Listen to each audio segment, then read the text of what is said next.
எண்ணங்களை சரியாக பயன்படுத்துவதன் மூலமாக நம் வாழ்க்கையில் என்னவாகணும்னு நினைக்கிறோமோ அதை கட்டாயம் ஆக முடியும் அப்படின்னு சொல்கிறது தான் இந்த புக்கு.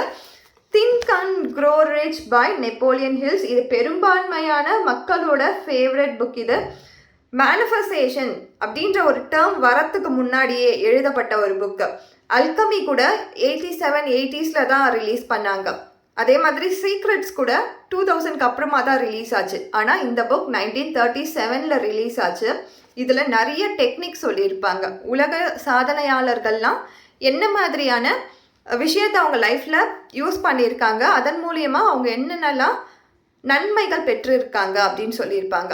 ஸோ இதில் பேசிக்காக சொல்லியிருக்கிறது என்னென்னா, நீங்கள் என்னவாகணும்னு நினைக்கிறீங்களோ அதை ஃபஸ்ட்டு இமேஜின் பண்ணும், அதுக்கப்புறமா விஷுவலைஸ் பண்ணும், அதுக்கப்புறமா தான் உங்களுடைய ஆக்ஷன் என்பதை நீங்கள் அங்கே கொண்டு வரணும். ஃபர்ஸ்ட் ஃபார் அன் இன்ஸ்டன்ட் ஒரு எக்ஸாம்பிளுக்கு நம்ம பார்க்கலாம். இந்த ஃபோன் ஒருத்தவங்களோட ஐடியா. இந்த ஃபோன் எப்படி இருக்கணும்னு சொல்லிட்டு அவங்க ஃபஸ்ட்டு இது ஒரு ப்ராடக்டை எடுத்துகிட்டு வந்துட மாட்டாங்க, இது ஒரு ப்ராடக்டாக கொண்டு வர மாட்டாங்க.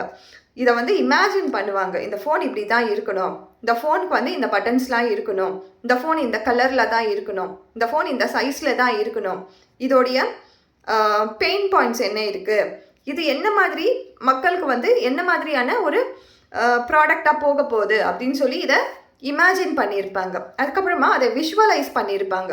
ஓகே, இப்போ இமேஜின் பண்ணியாச்சு, விஷுவலைஸ் பண்ணும்பொழுது இதை ப்ராடக்ட் இப்படி தான் இருக்கும், என் ப்ராடக்ட் இப்படி தான் இருக்கும் அப்படின்னு சொல்லிட்டு இதை விஷுவலைஸ் பண்ணுவாங்க. அதற்காக உழைப்பாங்க. உழைக்கும் பொழுது 100 வாட்டி தோற்றுருப்பாங்க, 100 வாட்டி ஐடியாஸை மாற்றிருப்பாங்க, 100 கிரிட்டிசிசமை பார்த்துருப்பாங்க, 100 ஃபெயிலியர்ஸை பார்த்துருப்பாங்க, 100 கிவ் அப் வந்திருக்கும். ஆனாலும் அவங்க மனசில் ஒரு இடத்துல ஃபிக்ஸ் பண்ணியிருப்பாங்க இல்லையா, நான் இதுவாக தான் மாற போகிறேன், இதை கண்டுபிடிக்கிறது தான் என்னுடைய வாழ்க்கையோட பர்பஸ் அப்படின்னு சொல்லிட்டு அதற்காக உழைச்சிருப்பாங்க திரும்பவும் எழுந்து. ஸோ இதை சொல்கிறது தான் இந்த புத்தகம். நீங்கள் எதுவாக ஆகணும்னு நினைக்கிறீங்களோ அதற்கான ஒரு வழிகாட்டியாக இது இருக்கும். நீங்கள் நிறைய மேனிஃபெஸ்டேஷன் டெக்னிக்லாம் பயன்படுத்தியிருக்கலாம். ஆனால் இந்த புக்கையும் ஒரு வாட்டி நீங்கள் ட்ரை பண்ணி பாருங்கள், படித்து பாருங்கள்.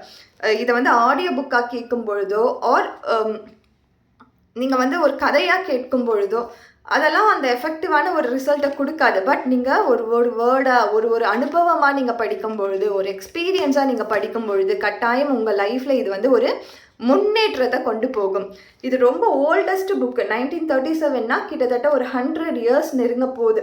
ஸோ இதில் இருக்க டெக்னிக்ஸு கண்டிப்பாக எல்லோருக்குமே பயன் கொடுக்குற மாதிரி ஒரு டெக்னிக்காக தான் இருக்கும். நம்ம வாழ்க்கையில் ஒரு பேசிக் எண்ணங்கள் மாற்றுவதன் மூலயமா நம்ம என்னெல்லாம் சாதிக்கலாம் அப்படின்னு சொல்லி உங்களுக்கு நீங்களே ஒரு புரிதலை கொண்டு வர முடியும். Thank you so much.